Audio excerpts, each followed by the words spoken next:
There's nothing glamorous about becoming unstoppable, and that's precisely why it works. It is not a mood or a costume you put on a day when the sun flatters you. It is a posture you assume before the world has a chance to brief you in the chaos. You wake for yourself first, not for the feed or the chorus of other people's alarms. And you claim jurisdiction over the only thing that can be outsourced, your judgment followed by your action. The Stoics called it discipline of assent, deciding what a thing means before the noise does.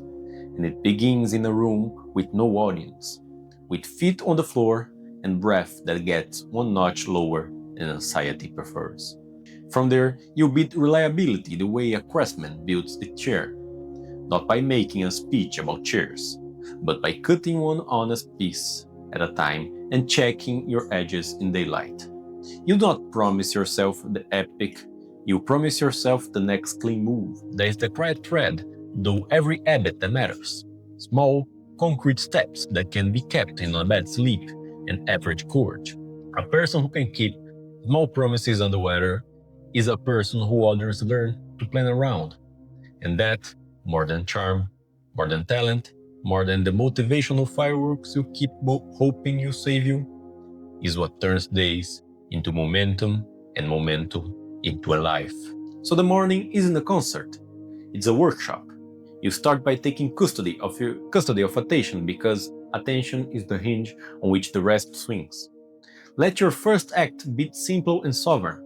Name the day in 3 short lines that aim the mind instead of indulging it. A blunt fact about the world you're waking into. A virtue you practice on purpose inside that fact. And the next step with an edge. Keep the lines so small they survive friction. You're not writing literature, you're laying a track. Then, while your attention is still warm, you do one hard thing first.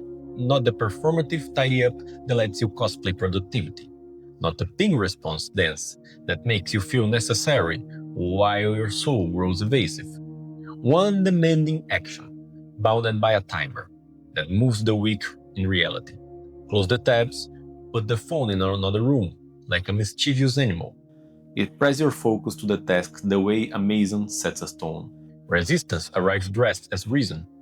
Clear the inbox first so you can really concentrate. Add a little bit more research so the outline can be perfect. Wait until you feel inspired so you won't waste effort. And you answer each custom with a sentence that returns you to work. Later is a liar. The outline will reveal what research you actually need. Inspiration is the dividend of action, not the prerequisite. The fine done with edges your nervous system can believe. Draft the problem statement and one proof. Send 2 decisive emails that unblock the project. Ship 1 page that anchors a chapter.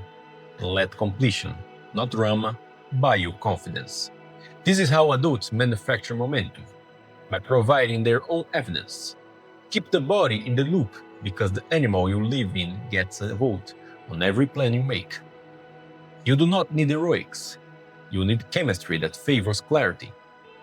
10 to 30 minutes of movement you can keep on worst-case days. Walk without audio so your mind detoxes. A small mobility circuit that unplugs what the chair has welded. A few honest sets that remind your system it can generate force will make your tongue less sharp, your email less theatrical, and your choices more proportionate to reality. The person who just moved their bodies fears one clear sentence less. Pair this with a ruthless kindness towards your inputs. Feeds are engineered to rent your attention at predatory rates. Books and good tools repaid with compounding interest. Choose a few voices that make you braver and clearer and let the rest go quiet. Then translate what you learn into artifacts that travel. Checklists, short memos, notes others can run without you. Because usefulness without performance turns into the only status that doesn't rot. Trust. And trust in the real world is gravity. People root work towards gravity. The Stoic cure is clean language delivered without spike. You replace "I'll try" with "I can do X by Y." You replace days later with a timestamp or a no. You replace the flattering vagueness of loop me in with the adult specificity of I'm available for a 15-minute review tomorrow, I can't own delivery. When you cannot or should not commit, you do not outsource the cost of that clarity to someone else's weekend. You say no with a path, or you say yes with edges that honor both sides. This subtraction will make you feel briefly smaller because your performance relied on the sugar of being seen as endlessly flexible. Then it will make you feel stronger because your word will stop bleeding from the ankles. The emotional calculus is simple. Every ambiguous promise is a covert contract waiting to explode. Every clean commitment is a brick laid where a bridge must stand. You keep a 5-minute afternoon ritual that audits promises before they sour. What did I say? What did I do? What must I renegotiate today so dignity survives? And you send one short note that says, here's the state of play, here's the risk, here's my adjustment. This is not penance, it's justice. It lets other people plan their lives around reality instead of your unspoken hope that tomorrow will be a miracle. You start to notice a new kind of plenty, the kind created when drag is reduced rather than when horsepower is added.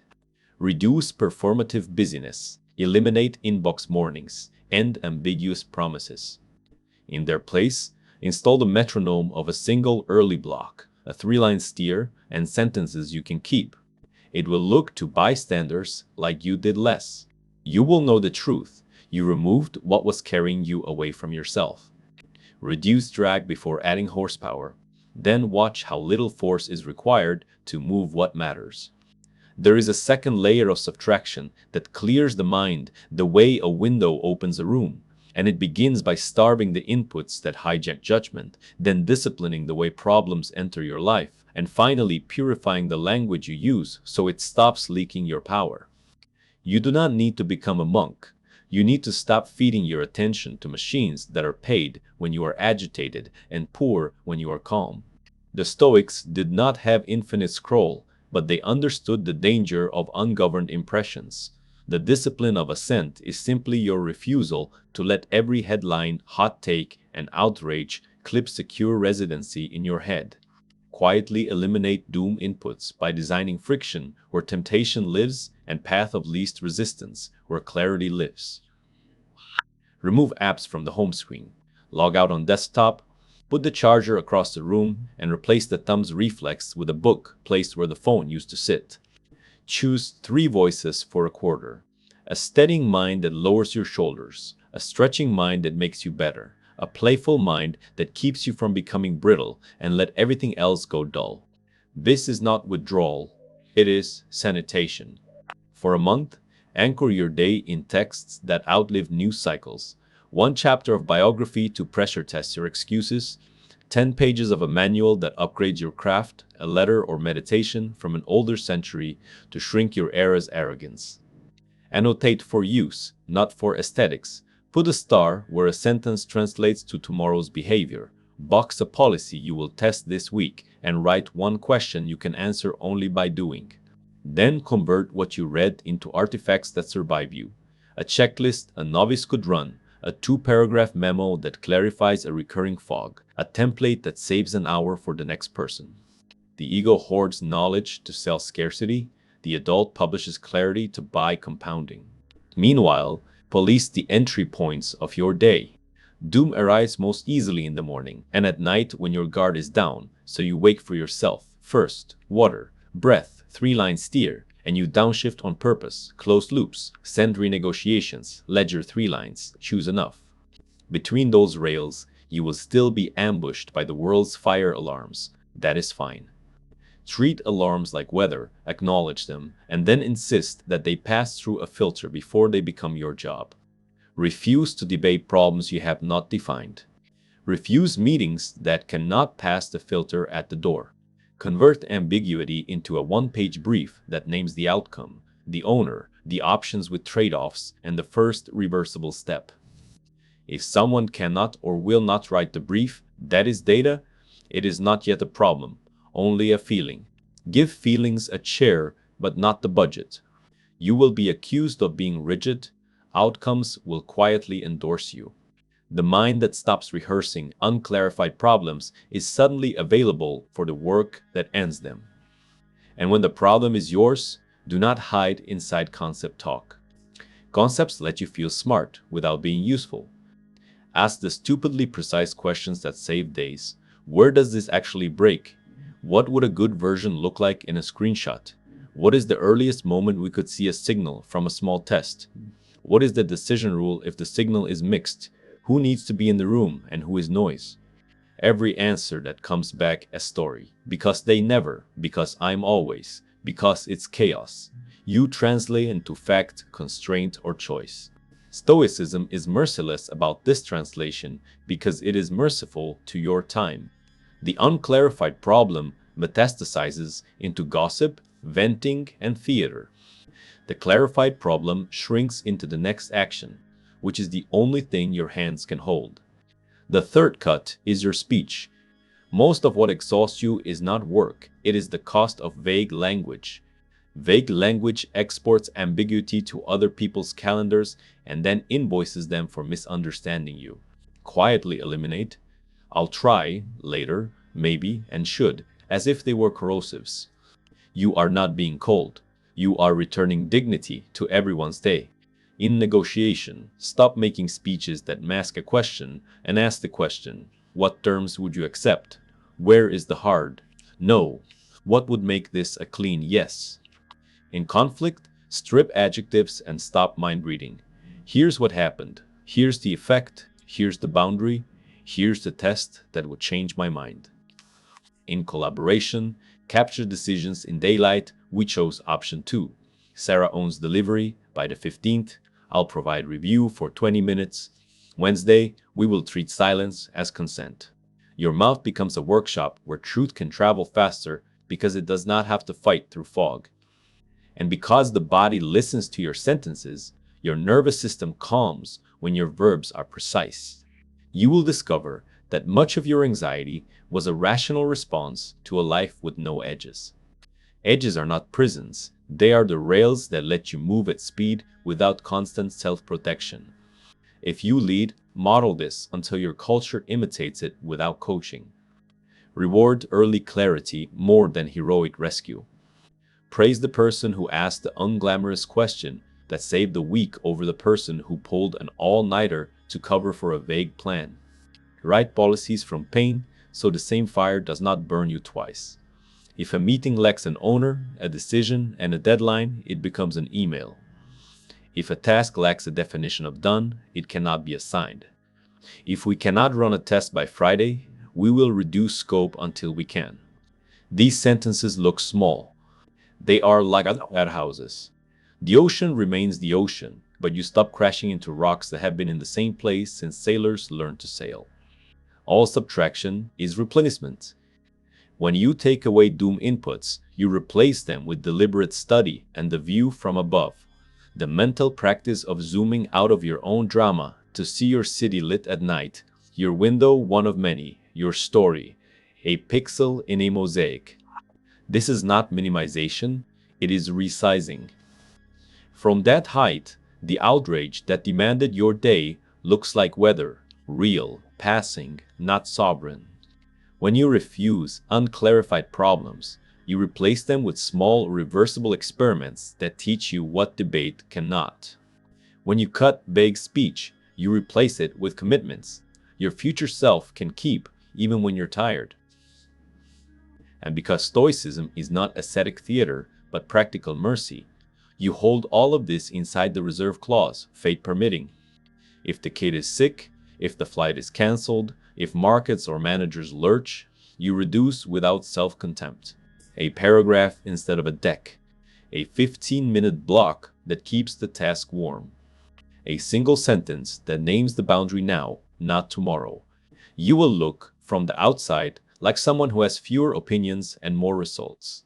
From the inside, you will feel the return of a sensation you haven't trusted since you gave your mornings to strangers and your nights to the feed.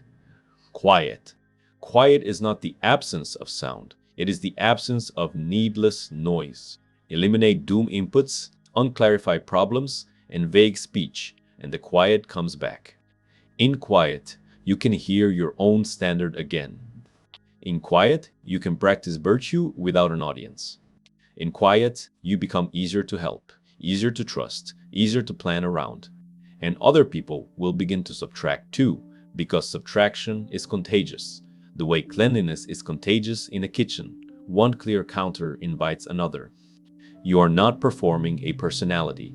You are removing what keeps your nature from doing its work. There is a quieter clutter that corrodes a life even when your calendar looks disciplined and your inputs are clean. And you will recognize it by the taste it leaves behind after conversations that should have felt simple. Heaviness, a vague bill in the air, the sense that you worked 3 jobs when you were paid for one. The Stoics would not have used our phrases, but they knew the species, attachments, and expectations that leak peace because they are smuggled rather than spoken. Eliminate them at the root by ending covert contracts, retiring the rescue reflex, and dissolving scorekeeping wherever you find it, growing like mold between otherwise good people. A covert contract is a favor with a hidden invoice. It sounds generous in the moment. Sure, I'll take that on. Of course, I'll stay late. Don't mention it. I'll handle their part too. But it carries an unspoken exchange rate. I will do this now, and you will reward me later with status, softness, clairvoyance, or permanent exemption from things I dislike. Reality refuses to pay debts it was never told it owed, so covert contracts ripen into resentment with awful reliability. The Stoic cure is sunlight, explicit scope on the front end, clean release on the back end.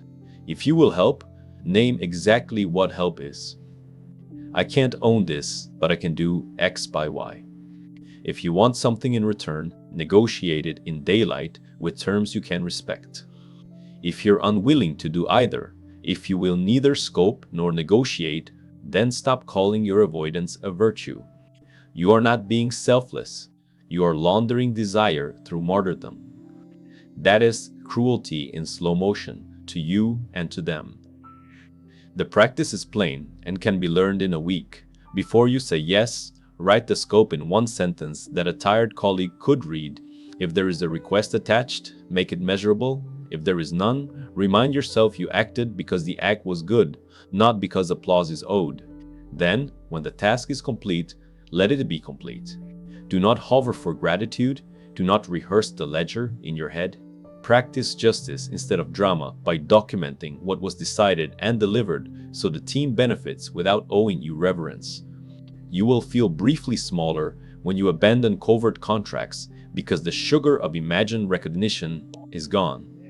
Then you will feel larger because your help will stop curdling into rage, and people will learn that you are both generous and trustworthy, a combination rarer than talent and more valuable.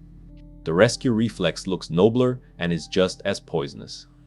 It is the impulse to fix adults so you never have to tell them the truth, to carry what they dropped so you can preserve an image of harmony, to sprint into burning buildings with a smile because the smoke smells like significance. The reflex is fed by 2 lies: that love equals removal of consequences, and that your worth equals your usefulness in emergencies. Stoicism refuses both. It insists that other people's agency is sacred and that your courage includes the bravery to let reality teach lessons you cannot. Eliminate the reflex by replacing heroics with boundaries stated early and offers with edges. You say, I can help you think and plan for 40 minutes at 6. I can't carry both your decision and mine. You say, if we miss this deadline because of repeated ambiguity, I will not assume responsibility for the fallout. My contribution depends on A being decided by B. You say, I believe you can do hard things. I am here to sit with you while you do them. I won't do them for you. It will feel cruel the first time your nervous system hears those sentences because it was trained to equate rescue with affection. Retrain it by witnessing outcomes. People who were always rescued do not learn. They only learn to select rescuers. People who are loved with truth become stronger even when they grumble. The practical drill is simple. When the urge to rescue flares, pause and write the smallest boundary that protects both dignity and progress. Say it once, offer a path that preserves their agency, Then leave the room or the thread without a follow-up reminder disguised as care. If a mess lands because a boundary was ignored, say less than you are tempted to and do less than you are praised for. Clean your part, document the process, and install a policy that prevents the pattern from repeating. If a decision isn't made by the agreed time, we ship the simplest viable version. If ownership is unclear, work pauses until the owner is named. If a crisis repeats twice, we redesign the system instead of donating weekend hours. Your job is not to be a perpetual sandbag against a river that will flood again. Your job is to raise the levee. Tucked inside both covert contracts and rescues is the oldest leak of all, scorekeeping, the habit of turning relationships into ledgers and love into arithmetic. Scorekeeping feels like justice, while it destroys trust because it counts what is easiest to count rather than what matters, and it turns generosity into a weapon you hold for later. In work, scorekeeping looks like keeping private tallies of who said thank you, who stayed late, who got credit, and letting resentment metastasize instead of asking for structure that makes credit distribution sane. In love, it looks like granting favors you didn't want to grant, and then charging interest in coldness, sarcasm, or stories in which you are always the underpaid hero. Eliminate scorekeeping by moving from private ledger to public architecture. Ask for explicit roles, decision rules, and credit norms. Suggest end-of-project debriefs where contributions are logged and lessons turned into policies. Replace "no one noticed I saved this" with "I wrote up how we saved this and a checklist so we won't need saving next time." You will lose a little theater and gain a lot of peace. To starve the reflex at the root, build a gratitude practice that doesn't rely on other people remembering. At night, in your 3-line ledger, write 1 line for the gift you gave freely today and let that be enough, and 1 line for the gift you received without demanding symmetry. Reciprocity matters at the scale of months and years. Demanding it daily turns intimacy into bookkeeping. The Stoic point is not to become unfeeling. It is to stop outsourcing your calm to whether the world pays invoices it never saw. Because these leaks are emotional, address them somatically too. Covert contracts and rescues live in the jaw, the throat, the chest, places where unsaid words park. When you feel the pressure to agree before you have terms, breathe 6 long exhales and buy yourself a sentence. I want to help. Can we define what done looks like? Can we decide by when? Can we confirm who owns what after this call? When you feel the cape fluttering behind you, plant your feet and ask the body a humiliatingly practical question. Will this action increase both our capacities tomorrow or decrease them? If it decreases them, can I stay present without fixing? Put a hand on a table or your own sternum while you speak the boundary. The contact is a promise to yourself that you won't abandon the plan when guilt barks. If you backslide, and you will, do not perform penance. Write a policy from pain and run it next time. Humans do not need more drama, we need better defaults. There is one more prophylactic that looks too simple to matter until you notice how much suffering it prevents: clean, early requests. Most covert contracts, rescues, and ledgers are born because a plain ask felt risky, so we decorated it with generosity and hoped someone would decode us. Force yourself into daylight by practicing unadorned statements every morning for a week. I need 2 decisions by noon to proceed. I can contribute 20 minutes of review, not ownership. I want to rest tonight. Can you take dinner? I would like acknowledgement when I handle this invisible work. Could we formalize a rotation? I want to talk without fixing for 15 minutes. Can you listen? These are not demands. They're requests delivered before resentment grows teeth.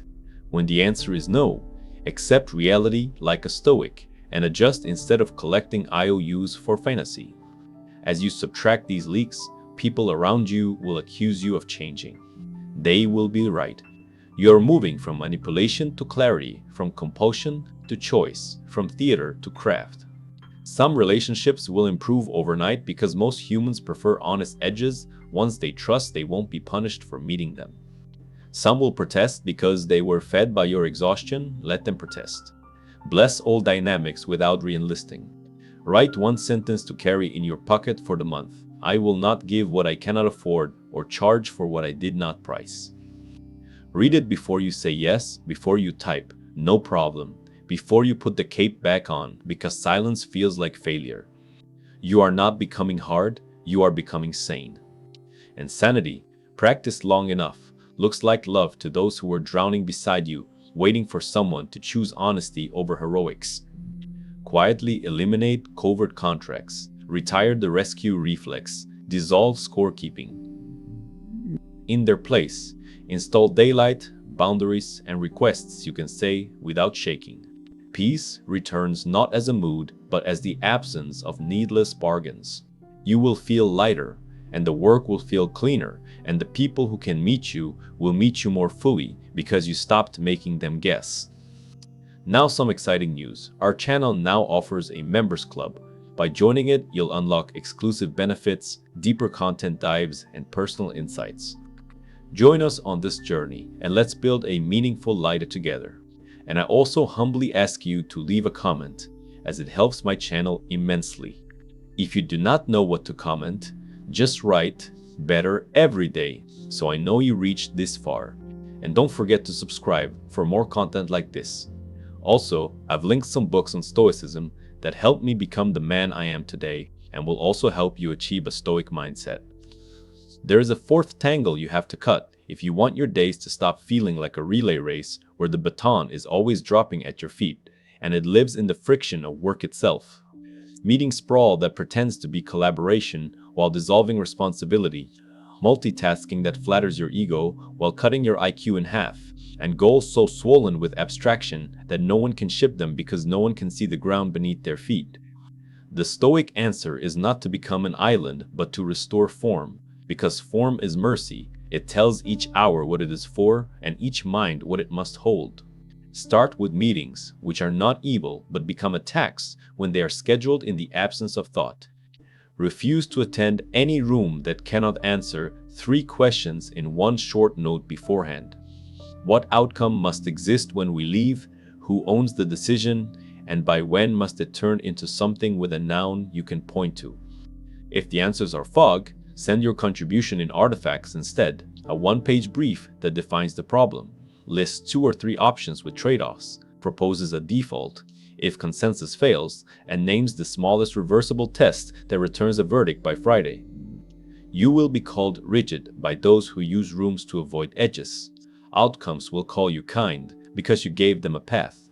When you do sit down, carry Stoic justice into the hour by fitting yourself to the whole instead of performing. Capture decisions in daylight while people can still feel the weight of them. We chose option B. Marta owns delivery by the 15th. I will provide 20 minutes of review. Wednesday, we will treat silence as consent. Meetings then become what they were meant to be, accelerators for work that exists in documents and prototypes, not theaters for work that only exists in talk.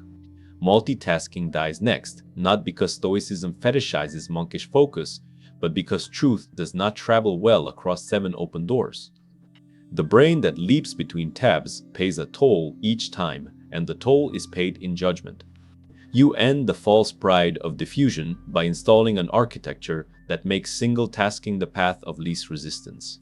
One-tap policy on the machine for deep blocks. Visible headphones on the hook to signal, "Do not draft me." Windows arranged so the draft, not the chat, sits under your hands, and a small pad beside you where every impulse to just check is captured and scheduled for later, like a child asking for candy before dinner. This is temperance in the wild, not repression, but routing. You will feel withdrawal in week 1, the same twitch that made you believe you were needed everywhere. Then, watch what returns: paragraphs that hold together, decisions that stand up the next morning, a nervous system that no longer ends the day ratcheted to a higher pitch than it began. You do not owe anyone omnipresence. You owe the work your presence where it matters. I'm happy to help. Before I start, what outcome do you need and by when? The sentences sound bureaucratic until you notice how they reduce stress for everyone, they convert panic into scheduling, and they force clarity about what help actually means, which prevents you from donating a day to the worship of ambiguity. Finally, You eliminate goals that cannot be shipped because no one has carved them into something the hand can hold. Grand phrases feel like leadership. They are usually a way to keep fear out of the room. The Stoic cure is the smallest honest step that changes the state of the world. You take the swollen objective and cut it into a first deliverable that would embarrass your vanity but teach you where reality is soft. A two-slide problem statement with one proof of pain, a clickable skeleton that proves flow before polish, a pilot with 5 users, and a decision rule written in advance for what you will do if the signal is mixed. You define done edges for each slice so the brain can get the relief it bargains for. Draft the opening brief and 2 trade-off paths, not fixed strategy. Instrument one screen and decide whether the bounce is content or cadence. Not. You ship these small things weekly, Friday fate permitting, and you send the 1-paragraph state of play that names what advanced, what is blocked, and the next test proposed. You will be tempted to protect your identity by waiting for the perfect pass. Do not. Perfection is the museum where ideas go to die of admiration. Reality is the shop where ideas break until they fit. The discipline here is courage with edges. You risk being seen at 90% because the last 10 is often vanity, and you refuse to let comfort dictate pace. If leadership balks at smallness, teach the math. 10 small shippable slices de-risk faster than 1 grand reveal that arrives with 100 hidden debts. If a team resists, show them the mercy in scope. It is kinder to complete something modest than to pretend to be working on something grand while the soul rots from never finishing. To keep this subtraction from becoming a mood that fades, you turn it into architecture. You cannot escape. Template the week so deep work gets a defended morning slot. Admin is quarantined into an afternoon pen. Collaboration has rhythm rather than seepage. And tests have home days when decisions are made. Put meeting acceptance behind a filter. No owner, no outcome, no date, no attendance. Install a visible backlog of shippable slices so no one can claim there is nothing to do while the big thing gestates. Post your decision rules where your future tired self can see them. If a meeting drifts twice into abstraction, propose a test or leave. If 2 stakeholders argue taste, run an HB with 5 users. If a task makes no progress for 3 days, cut scope or kill it. Write policies from pain so you do not pay tuition twice. And at the level of body, protect the instrument so the craft can happen. Move daily so chemistry serves judgment. Breathe deliberately before the call where tone might drift into theater. Stop at enough so tomorrow doesn't inherit your debt. None of this is glamorous. All of it is adult. When you subtract sprawl, diffusion, and the romance of unshippable goals, you do not become smaller, you become coherent. Rooms quiet around you, not because you dominate them, but because your clarity lowers the cost of everyone being there. Work moves when you touch it. Decisions stick because they were made in daylight. Your calendar shows fewer colors and more nouns. And on days when weather wins, you reduce without collapsing. You reschedule with clean language. You ship the scaled slice that keeps the thread alive. You say the reserve clause aloud and go home on time so the metronome can begin again in the morning. This is not asceticism. It is mercy for the future. Ship small on purpose. Reality will meet you sooner and hurt you less. Outcomes will compound in the quiet where performance used to burn your hours. And you will discover that momentum is not speed. It is direction protected by form, fate permitting. There is a subtler drain than clutter on your desk or chaos in your calendar, and you carry it in sentences that sound like weather reports about your soul. I'm chaotic. I'm not the kind of person who finishes. I always mess up when it matters. I'm needy. I'm too much. I'm not enough. These are not facts. They are adjectives you mistook for identity, and they bleed agency from every hour by smuggling prophecy into description. The Stoic correction is unsentimental and merciful at once. Replace adjectives with observations, stories with data, faith with policy. You are not disorganized. Yesterday you left 4 loops open and didn't run your 5-minute promise review. You are not bad at mornings. Last week you opened the feed before you wrote your 3 lines 5 days out of 7. These are behaviors. Behaviors are governable. The discipline of assent, refusing to sign the first impression, begins here, in the mouth. When you catch yourself narrating yourself with adjectives, stop and write the smallest true sentence about what happened and the smallest behavior that would contradict it today. I broke 2 promises. I will renegotiate one before noon. I spiraled in ambiguity. I will ask one clarifying question before I act. I chased approval. I will make the next decision with a standard, not a vote. Your nervous system doesn't need a pep talk. It needs a lever. Then look at the second identity drain approval addiction, not as a shameful flaw, but as an old survival strategy that outlived its usefulness. Approval hunts borrow a crowd to outsource self-respect. They convert every choice into audience management, and they are expensive in ways you only feel when you're alone. Eliminate the addiction by choosing, in writing, the 2 audiences that are allowed to veto your day, your future self and the work itself. Future self gets the first 90 minutes. The work demands the smallest shippable slice. Everyone else is preference, not law. Practice deciding in daylight.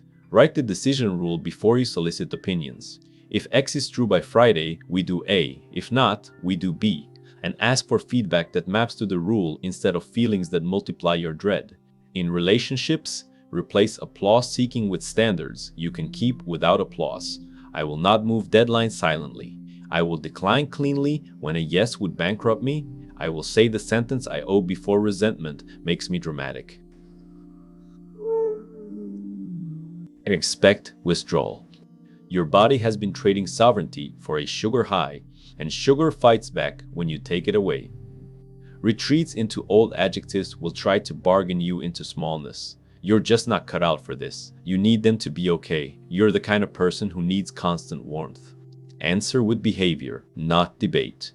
Ship the page while your hands are shaking. Ask the awkward question on the call with your heartbeat in your throat.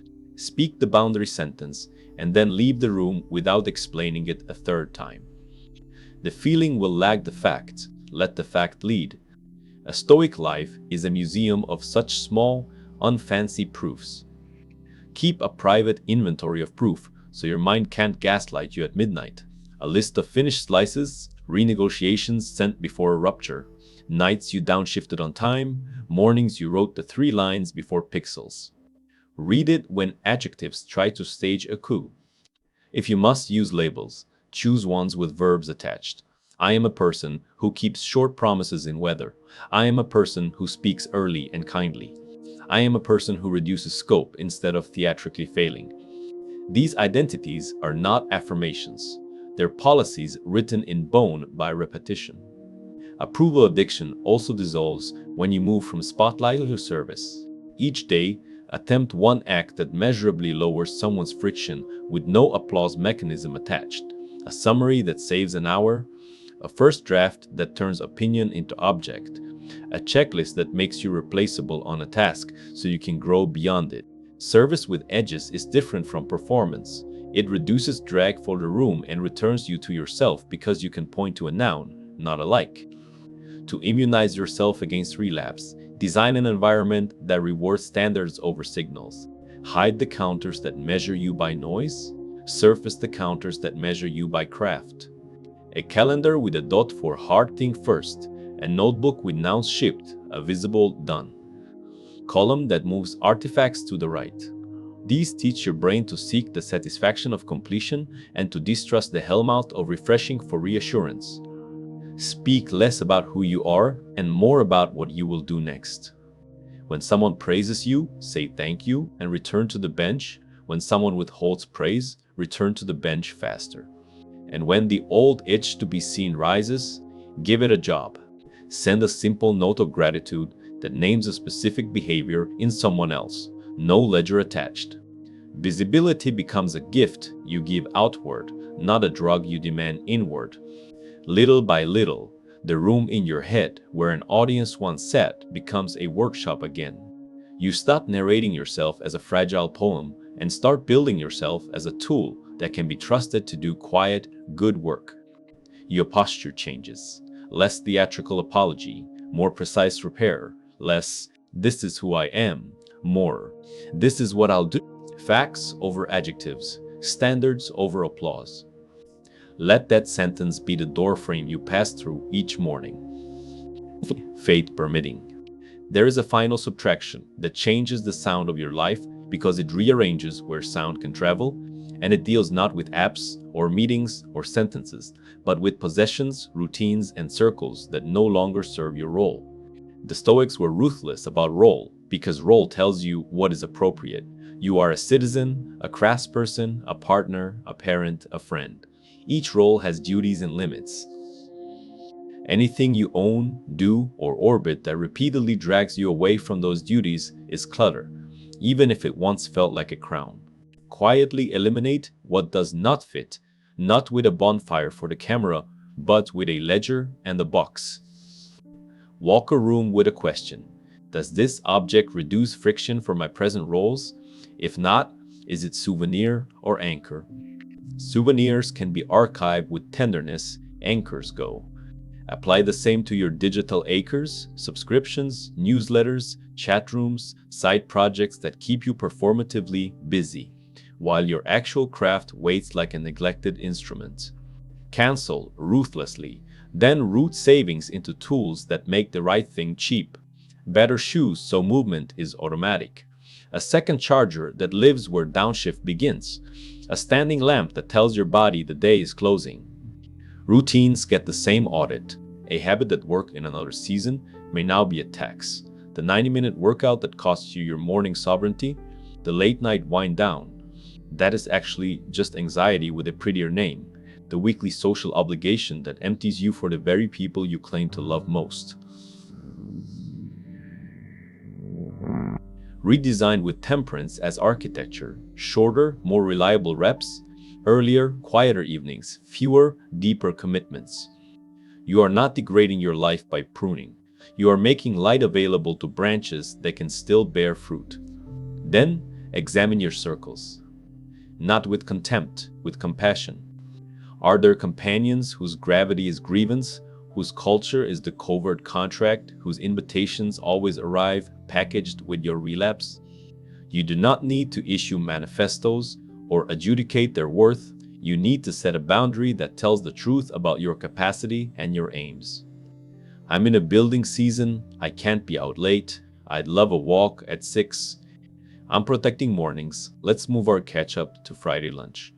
I can't be your analyst and your friend. I will listen for 10 minutes and then I won't offer advice. If the bond shrinks because drama no longer finds purchase, that is not betrayal. It is life trimming to fit your role. Make room for circles where standards are contagious, rooms where people bring artifacts instead of takes, homes where downshift is honored, teams where early renegotiation is praised over heroic rescue. Replace the removed with the present. Present craft, present rest, present people who do not require you to bleed boundaries to belong. Because subtraction creates vacuum, design a 30-day protocol that fills the space with virtue rather than the old noise. Week 1, inventory and name costs. Write down the tax each possession. A routine circle levies, time, money, attention, soul. Week 2, decide edges and dates, what goes, what gets archived, what gets redesigned, speak boundaries to humans kindly and in daylight. Week 3, install replacements that serve roles, tools and cues that make your identities easier to keep, calendar slots for new rituals, a short list of companions who steady, stretch, and lighten. Week 4, write policies from pain. If a thing, habit, or circle routinely violates my role, I reduce scope once and then release.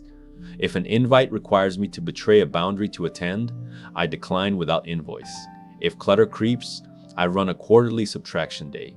Keep the reserve clause on your tongue, fate permitting. A child will get sick, a client will pivot, a season will swell. You will reduce without collapse, scale without sulk, and return to the protocol when weather calms. Do not turn elimination into theater. You are not chasing emptiness. You are building fitness of environment to identity. of calendar to conscience, of company to character. Stoicism is not about owning nothing. It is about being owned by nothing that is not aligned with the good. Let your shelves look like that sentence. Let your evenings sound like it. Let your friendships feel like it. The result is not ascetic silence. It is a clean signal. In clean signal, work moves faster, love costs less, sleep arrives on time, and your standards stop needing a megaphone because the room itself now helps you keep them. Thank what once served you and set it down. Bless what cannot walk with you and let it go all the way. Carry only what fits your role and strengthens your virtue. The rest was never yours to drag. Now, if any part of this message has been helpful to you, leave us your like and comment, helping the algorithm recommend it to someone who needs it at this time. Don't forget to subscribe so you don't miss new videos. And if you look through the videos we've already uploaded, you're sure to find something to take with you. Have a good day.